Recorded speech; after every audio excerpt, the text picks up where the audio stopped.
मंगलम भगवान विष्णु मंगलम गरुड़म तज मंगलम पुंडरीकाक्ष मंगलाय तनोहरि।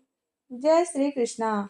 आप सभी का दिन शुभ और मंगलमय हो और कान्हा जी आप सभी की मनोकामनाएं पूर्ण करें। आज आप सुनिए कार्तिक मास महात्म का अध्याय 8। आज का अध्याय प्रारंभ करने से पहले आप सभी को सुनाते हैं धर्मराज जी की कहानी और पोपाबाई की कहानी। कथा अंत तक सुनिएगा क्योंकि कथा पूरा सुनने का ही फल मिलता है।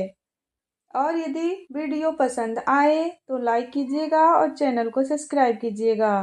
एक समय एक बुढ़िया माई थी। बहुत व्रत पूजा करती थी, व्रत नियम रखती थी। बुढ़िया माई की मृत्यु हुई तो भगवान के घर से जमदूत लेने आए। बुढ़िया माई जमदूतों के साथ चली गई। थोड़ी दूर चली तो आगे गहरी नदी बह रही थी। बुढ़िया माई उस नदी में डूबने लगी। तब दूतों ने पूछा, माई गाय दान की है क्या? तब बुढ़िया माई ने मन में गाय का ध्यान किया तो गाय माता वहां पर उपस्थित हो गई। गाय की पूंछ पकड़कर बुढ़िया माई नदी पार हो गई। थोड़ी दूर आगे चली तो काले कुत्ते खाने को दौड़े। तब दूतों ने पूछा, माई कुत्ते को रोटी दी है क्या?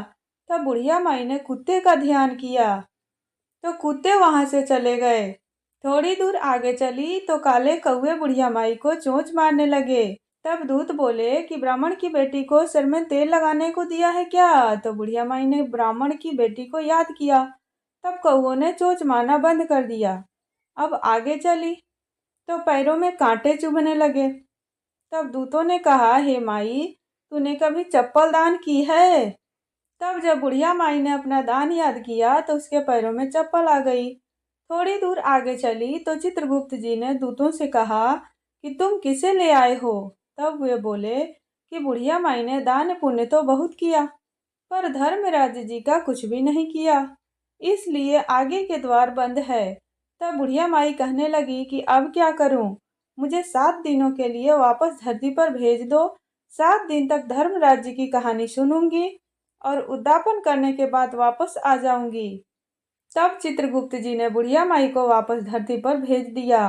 पूरे गांव में खबर फैल गई कि बुढ़िया माई तो भूतनी का रूप धारण करके आई है। जब वह अपने घर पहुंची तो बेटे बहू ने भूतनी समझकर घर के दरवाजे बंद कर दिए। तब वह कहने लगी कि मैं भूतनी नहीं हूँ, मैं तो धर्मराज जी के कहने पर वापस आई हूँ। अब मैं नियम से धर्मराज जी की कहानी सुनूंगी, उसका उद्यापन करूंगी और फिर वापस चली जाऊंगी।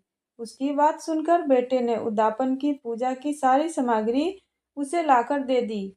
सबने कहानी सुनी लेकिन हुंकारा किसी ने नहीं भरा। तब बुढ़िया माई पड़ोसन के पास गई और उसे अपनी कहानी सुनने को कहने लगी। पड़ोसन ने उसकी कहानी भी सुनी और हुंकारा भी भर दिया। बुढ़िया माई ने 7 दिन तक धर्मराज जी की कहानी कही और उसका उद्यापन किया। सभी सामान को दान कर दिया। तब धर्मराज जी ने बुढ़िया माई के लिए धरती पर विमान भेजा। विमान देखकर तो सभी गांव वाले स्वर्ग जाने के लिए तैयार हो गए। बुढ़िया माई कहने लगी कि मेरी कहानी तो बस पड़ोसन ने सुनी है, उसी ने हुंकारा भरा है, इसलिए सिर्फ पड़ोसन मेरे साथ जाएगी। तो सब गांव वालों ने बुढ़िया माई के पैर पकड़ लिए और कहने लगे कि हमें भी धर्मराज जी की कहानी सुना दो। तब बुढ़िया माई ने सबको धर्मराज जी की कहानी सुना दी। कहानी सुनने के बाद सभी लोग विमान में बैठकर स्वर्ग पहुंचे।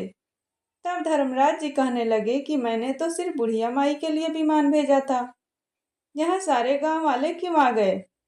तब बुढ़िया माई बोली कि मेरी कहानी इन सभी ने सुनी है, इसलिए मेरे पुण्य का आधा पुण्य इन्हें भी दे दो। तब धर्मराज जी ने सभी गांववासियों को स्वर्ग में वास दिया। हे धर्मराज जी महाराज, जैसे बुढ़िया माई को स्वर्ग में वास दिया, धर्मराज जी की कहानी कहते सुनते हुंकारा भरते सबको स्वर्ग में वास देना, सबकी मनोकामना पूरी करना, सब पर अपनी कृपा बनाए रखना। बोलिए धर्मराज जी की जय। अब सुनिए कार्तिक मास में सुनी जाने वाली पोपाबाई की कहानी। किसी गांव में एक पोपाबाई रहती थी।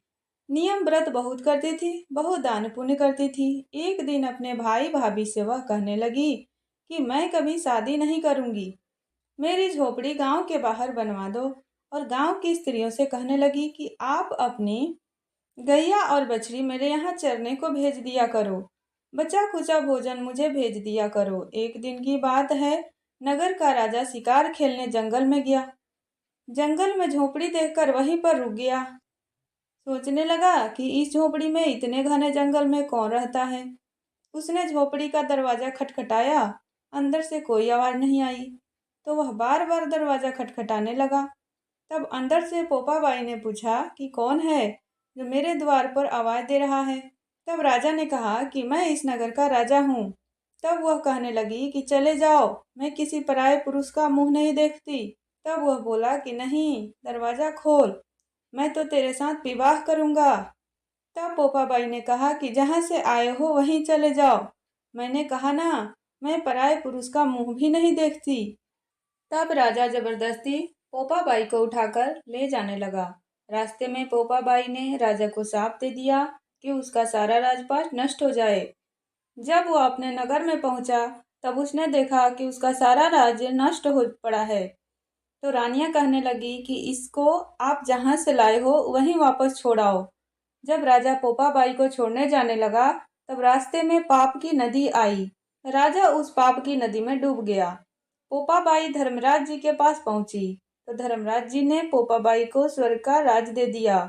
एक बार एक सेठ सेठानी मृत्यु लोक से स्वर्ग लोक में गए प्रवेश करने के लिए। स्वर्ग का द्वार बंद देखकर उन्होंने धर्मराज से द्वार खोलने की प्रार्थना की। तब धर्मराज जी कहने लगे कि मैं इस द्वार को नहीं खोल सकता हूँ, इस द्वार पर तो पोपाबाई का राज है। तब सेठ ने कहा कि हम तो पोपाबाई को नहीं जानते। धर्मराज जी कहने लगे कि 7 दिन तक मृत्यु लोक में वापस जाओ। वहां जाकर 8 खोपरे में राई भरकर 5 कपड़े ऊपर रखकर कहानी सुनो और उद्यापन करो और कहो, राज है पोपाबाई का, लेखा लेगी राई राई का। इस तरह कहानी कहकर उद्यापन करके तभी आपको स्वर्ग के द्वार खुले मिलेंगे। बोलिए पोपाबाई की जय।